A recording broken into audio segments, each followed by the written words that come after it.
Next, before I talk about the Dalai Lama's Dzogchen text, I would like to divert for just a moment to retrace some previous steps with the Golden Letters, the book that we used in one of our previous classes. The Dalai Lama talks about the 3 statements of Garab Dorje. So I just wanted to refresh your memory and experience with these from the Golden Letters that we looked at previously. So the 3 statements that strike the essential points by Garab Dorje. The first one is introduced directly to one's own nature. This is what we just did with the pointing out instructions. Number 2, one definitively decides upon this unique state. So with practice, we gain confidence in this. And then the third one continues directly with confidence in liberation. So those are the 3 statements. And then we had a short commentary, it's only less than a page long, by His Holiness Dorje Rinpoche. And so I would like to read through the commentary here as well. For number 1, as for the direct introduction to one's own nature, this fresh, immediate awareness of the present moment, transcending all thoughts related to the 3 times, is itself that primordial awareness or knowledge, yeshe, wisdom, that is self-originated intrinsic awareness, or rikpa. This is the direct introduction to one's own nature. Then the second part, as for deciding definitively upon this unique state. Whatever phenomena of samsara and nirvana may manifest, all of them represent the play of the creative energy or potentiality of one's own immediate intrinsic awareness.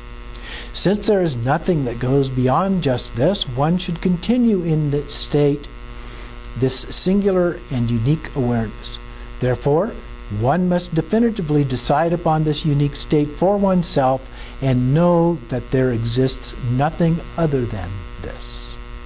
And then third, as for directly continuing with confidence in liberation, whatever gross or subtle thoughts may arise, by merely recognizing their nature, they arise and self-liberate simultaneously in the vast expanse of Dharmakaya, where emptiness and awareness are inseparable. Therefore, one should continue directly with confidence in their liberation. So first we see the instructions, second we work through until we develop confidence, and then third we continue in that state of confidence. Continuing then with the Dzogchen book by the Dalai Lama, in part 2 he talks about these 3 points, or in this case he uses 3 words, hitting the essence in 3 words. And so first of all, there's a little bit of background information about this. And so the actual description getting into the 3 words starts on page 41 and continues on. And he talks the forward in here, Sogyal Rinpoche talks a little bit about some of these points that Patrul Rinpoche's hitting the essence in 3 words. He had a commentary that we looked at also in the Golden Letters on this. This was the final testament to the first human Dzogchen master, Garab Dorje. And so there's a story, a legend that Garab Dorje attained nirvana. His body then dissolved into space like a rainbow light. His disciple, who was Manjushri Mitra, then cried out. And he was distressed at the disappearance of his master, and so Garab Dorje's right hand and forearm appeared holding a golden casket. So it reached out to him. This was the size of a thumbnail, which then circled around Manjushri Mitra 3 times and then descended into the palm of his hand. Inside it was this text, hitting the essence in 3 words, Garab Dorje's final testament. It was written in the ink of lapis lazuli on a leaf of 5 precious substances. Simply seeing it, Manjushri Mitra attained the same realization as his master. All four of the first Vidyadharas of the Dzogchen lineage also bequeathed the testament in a similar way to their disciples. So a little bit of background information. And then he mentions more Patrul Rinpoche's special teaching on the wise and glorious king, which is an elaboration, own commentary, and is treasured as a most crucial instruction for the practice of Dzogchen. It captures an understanding of the Trekcho experience. Now, Patrul Rinpoche, who lived in the 1800s, was in the lineage of Jigme Lingpa, who wrote the text, the Geshe Lama text that we are also using, and he lived in the 1700s. And so this was all passed down to us, and we have these texts available to us today to use for our own understanding and practice. So on page 46 of the text, we get to His Holiness the Dalai Lama's actual presentation on this subject. So we'll touch on a few highlights of this. So he starts off by saying that today he's giving this blessing for what is known as Trekcho, that which brings liberation on contact. It's based on a text called the Tantra that brings liberation on contact. And this is actually a text, a short text that can be worn on the body within a locket or such kind of small enclosed thing that can be shut in that and just worn on the body. And it's part of the northern treasure tradition of Dzogchen. So he talks then a little bit about Hatha Yoga, and within the context of the Nyingma tradition, the 9 yanas or vehicles, that this is the highest of those, the pinnacle of the 9 yanas, has distinction, makes a distinction between ordinary mind or sem and pure awareness or rigpa that we've talked about before. And Hatha Yoga is then beyond ordinary consciousness. So it is the text and so forth are written from this point of view of rigpa. Sometimes that can be a little bit difficult because the terminology may be referring to things from an ultimate point of view, whereas the language itself that it uses is language that we would expect from a relative point of view. So we have to understand the perspective here. Throughout beginningless time, there has always been present within us this pure awareness, this indwelling rigpa, this nakedness. And so this is something that we all have, all sentient beings have this, and so it's a matter, as again we talked about before, of finding this rather than trying to create it. In Dzogchen, the whole path is based on this rigpa. It is introduced directly, which again we did today. Then you put it into practice, it is known as the effortless yana. So many times we described it as letting go, letting be. And the Dalai Lama says effortless here does not mean with absolutely no effort at all. There is indeed a practice. It consists of focusing on rigpa and practicing on the basis of rigpa alone. So there is some effort involved in doing that, but it's a very relaxed stillness kind of an effort, if you will. And then he addresses the ground, the path, and the fruition. The ground is the innate mind of clear light. Now, the Dalai Lama comes from the Gelugpa tradition, so that's one of the Sarma schools, and the Sarma schools use the expression clear light to talk about things in terms of the ultimate nature. In Dzogchen, we talk about it as rigpa. You will find the Dalai Lama using both of these terms in here, and in fact, some cases he refers to rigpa clear light, combines them together in one term. So the ground is the innate mind of clear light. The path is that fundamental and innate state itself. The fruition is the fundamental innate mind of clear light itself. So we have here the ground, the path, and the fruition all are this clear light or rigpa. And because of our karma, we do not have the capacity to necessarily remain in that state. So oftentimes, as it's pointed out, we get a glimpse of it, but it takes practice in order to expand that beyond that point. So phenomena based on conceptual elaboration will arise, and they arise within the expanse of Rigpa, and that is where they dissolve.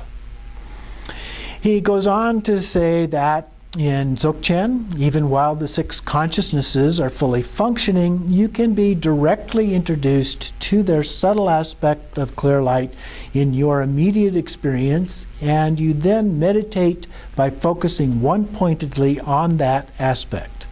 So resting in this non-conceptual state, gradually your experience of clear light becomes increasingly profound, while coarser thoughts and concepts dwindle away. So this gives us an idea of how this begins to manifest in our life. The most difficult task is to differentiate between ordinary mind and Rigpa. It is easy to talk about it. The danger is that you could end up meditating on the clear, empty qualities of your ordinary mind. Okay? So it's very easy to confuse the two. So receiving those instructions that we did earlier, if you recognize that gap in understanding, that forms the basis, the ground from which we can do this practice. Otherwise, if we do it in a conceptual manner, the concepts begin to get in the way. Our intellect gets in the way. So he goes on then on page 50 to talk about the view, meditation, and action. The view is the imperturbable rest like a mountain. Meditation is an imperturbable rest like an ocean. So you have the waves on the surface of the ocean, but down underneath that, everything remains calm and still. The action is the imperturbable rest in the face of perceptions. So even while things come up and happen, we're able to rest in that state, in a calm state. As long as you do not follow and get caught up in sense objects or concepts, you remain in Rigpa. Your actions will not be based on accepting some things and rejecting others. So there's no judgment about the nature of things. They're looking at the actual nature of all things, regardless of those qualities. He also talks a little bit here about the Nyingma school and three lineages. These are not lineages in the way that we would talk about Nyingma and Sakya and Gelugpa and so forth, but rather these are ways in which these teachings have been passed on. So we have the extensive lineage called Kama, the shorter lineage called Terma, and profound transmissions called Daknak, or pure visions. The Kama lineage, the extensive lineage, are the teachings that were brought to Tibet from India, Padmasambhava and so forth.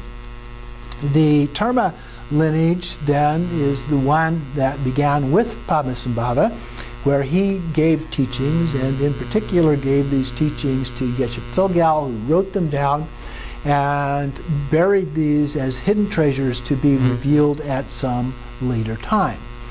And so that's this Terma lineage. And then we have the short lineage, these profound transmissions, which are considered to be pure visions. Those come in several forms. One is through our meditative experiences. Sometimes they come in the form of visions or imaginary faculty of mind. And they can also come in what are considered to be profound, pure visions. So all of those forms can come to the Lama, who can write those down. So this is a very active and continuing, living kind of a lineage that is not fixed at a specific point in time. So as lamas experience these kinds of things, they find a way of sharing to help illuminate our understanding and share it with us to make it easier for us to understand and to then attain enlightenment ourselves. So then he talks about liberation upon contact, this actual text, and he describes in here that one of the methods that this is passed on is through the use of a crystal and a peacock feather. And so the crystal itself, we have a crystal here, is used, and then the peacock feather is set upon the top of that. And it's used to illustrate the different aspects here as a metaphor. And so the peacock,